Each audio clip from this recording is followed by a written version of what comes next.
We've covered demand and the determinants of demand, and we've covered the meaning of supply. We've illustrated the law of supply with our supply curve.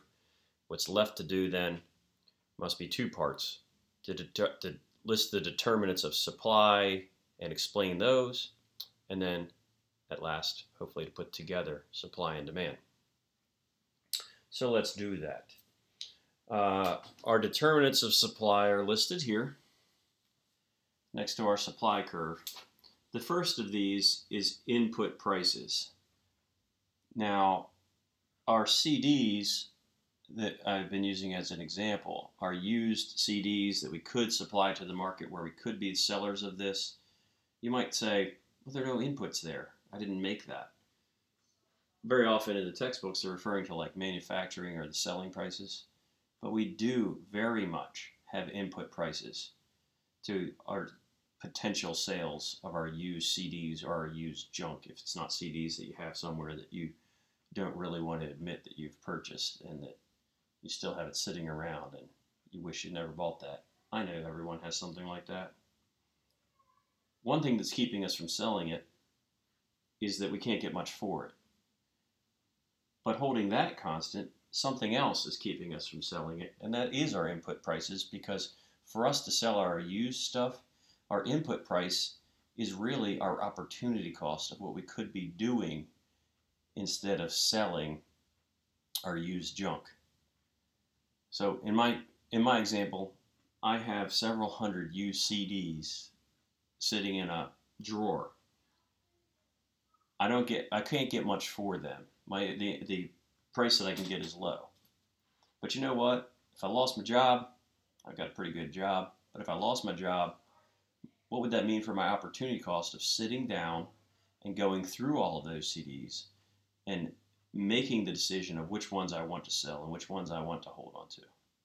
And then posting those on, probably I would use eBay to try to sell them. And then exchanging emails with people with questions, and then actually getting the sales, and then packaging those things and taking them to the post office. You know, I'm seeing myself in my video, and I'm not looking very happy because all that sounds pretty awful to me.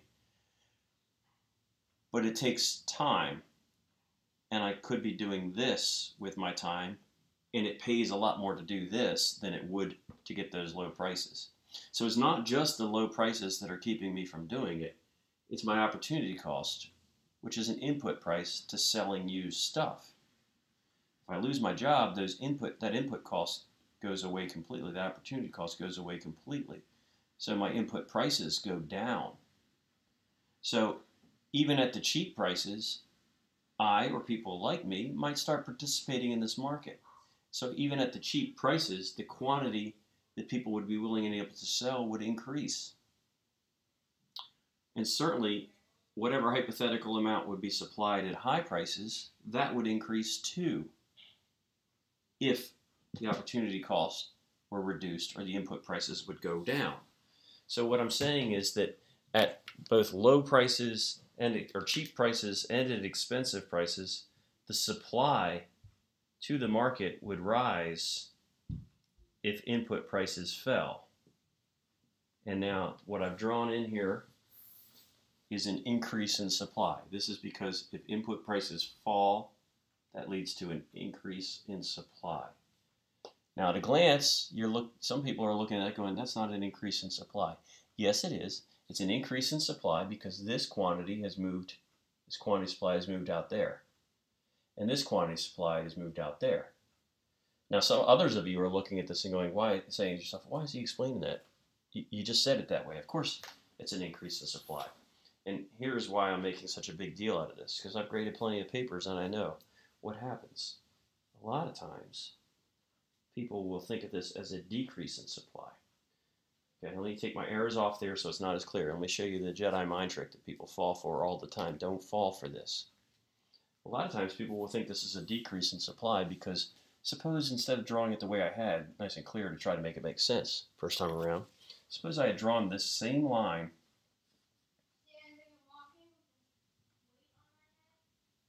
like this.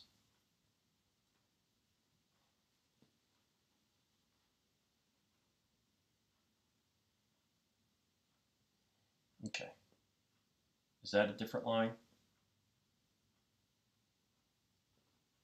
That's the same line, isn't it?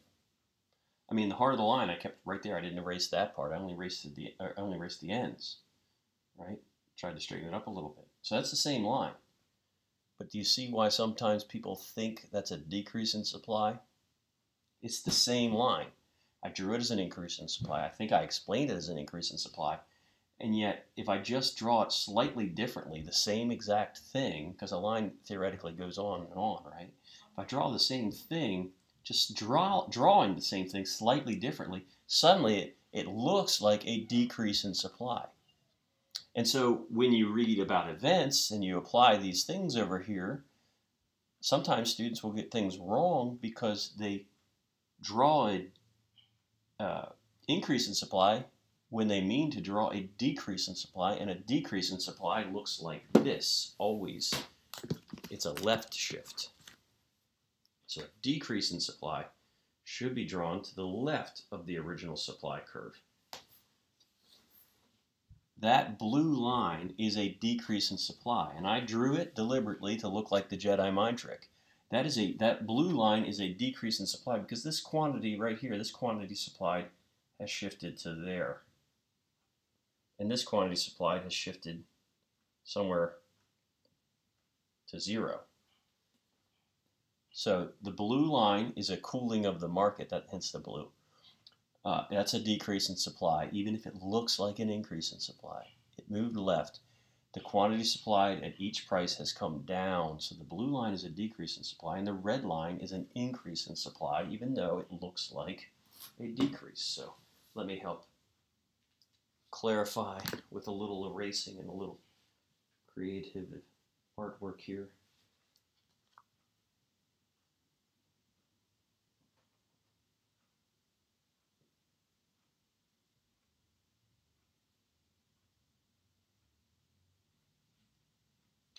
Just a second more.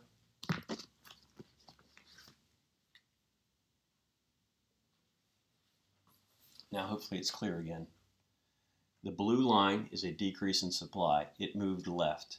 The red line is an increase in supply. It moved right.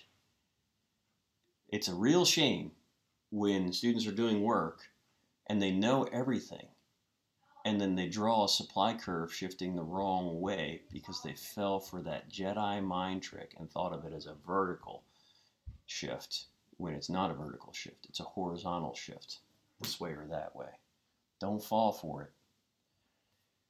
So that's an example and a whole lot more. Input prices falling, increased supply. Thus, input prices rising, decreased supply.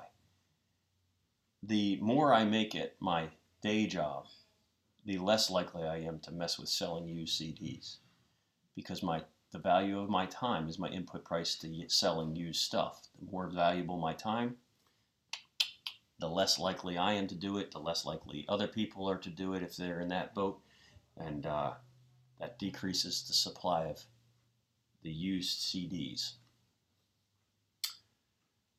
Technology is a tricky one with my CD example. So here I want to make sure we define technology, because people, and also they say this incorrectly on CNBC, but I don't try to win friends and influence people by telling them so in a tweet, but they do it all the time. People see this and they say, oh, that's technology. No, this is actually a cell phone. It has a touch screen, so it seems like technology. They call Apple a tech company. Okay? Well, in the grand history of the world, not so long ago, the wheel was technology. Before that, fire was technology. Even less time ago, the ability to manipulate metal and to make metal into shapes was technology, right? Isn't that true? In the big picture of world history, very short time ago, the automobile, just the rustic and now antique automobile, was advanced technology. It really wasn't that long ago, like 100 years ago, 120 years ago. This was technology. The airplane was first taking off from the ground in the early 1900s, just over 100 years ago. That was, and those were those things with those paper wings, you know, those double paper wings, and the plane, the propeller, and it got up like 100 feet. I believe he was some kind of a great uncle, was the first person to die in a modern airplane crash. His name was Thomas Selfridge. He was one of those pioneers, an Air Force person who was working on the development of the airplane just over 100 years ago. Really modern technology in its time. Now those things, we look at those and we kind of laugh like, oh, huh, that's ancient stuff. Well, you understand it was technology, and now we call this technology. What does this and those older airplanes and those older automobiles and the idea of the wheel and the idea of fire, what do all those things have in common? I mean, clearly this has, you could say this has nothing to do with those early airplanes.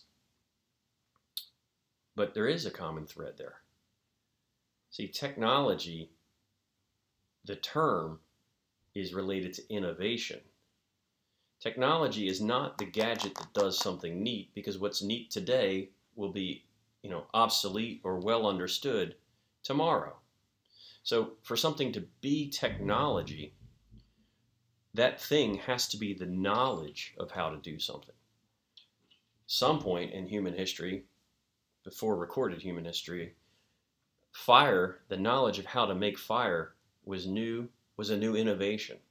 That's why it was technology in its time. The knowledge of how to make the wheel, to make things go around and move things, that was an innovation, and in its time, it was technology. The plane and the car were technology then because they were new innovation. They were the knowledge of how to assemble these things and to make things happen. And now we have this stuff, which we call technology, but really it's not the touch screen that is technology. It's not the fancy gadget that's technology. It's the knowledge of how to do something. That's what technology is.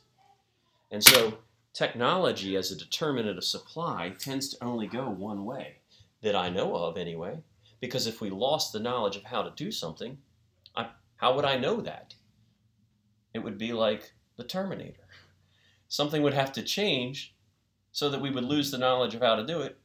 And I would guess we would have to know that we lost the knowledge of how to do it. If we lost the knowledge of how to do it, then wouldn't we know how to do it? So technology tends to just increase supply of it, whatever it is. As technology improves, the supply of the good is shifting to the right or increasing. Expectations is a pretty safe bet for these lists of determinants as something that's being there. If I expect the price of CDs that I can get as a seller to be even lower in the future, I'm a little more tempted to sell them now. That's hard to visualize because we know it's falling in the future, and really it's about my input prices and the price that we can get. That doesn't tend to affect my behavior with that example, but this hypothetical could. Suppose I heard or read somewhere that CDs were making a comeback the way vinyl has, right?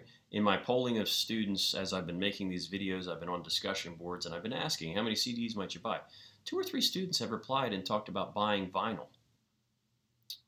Record albums. They were obsolete. They became obsolete when I was a kid. Now they're making a comeback.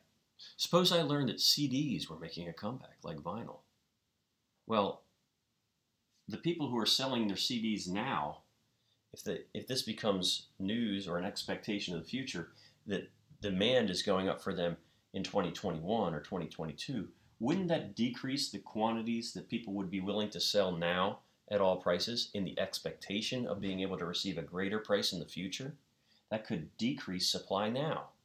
So that's how expectations could affect the supply curve at present. And of course, more sellers means greater supply. Because as you add people to the market, people who have this used junk in their closets or their parents' closets and all these places, as you add more people, that increases supply at all price levels. So that's supply using my CD example. One place I can sort of put you in the mind of the seller, but I'm going to change my model just a little bit. I'm going to fit one in down here, and I'm going to make this in purple ink so it stands out from the rest. And I'm just going to change my labels to something very close to what we have. I'm going to put a W on the vertical axis and a capital L on the horizontal axis, and ask you to think about what those might mean. A W there where I had price, and an L down there where I had quantity. Any thoughts of what this good might be? It starts with an L. This good is labor.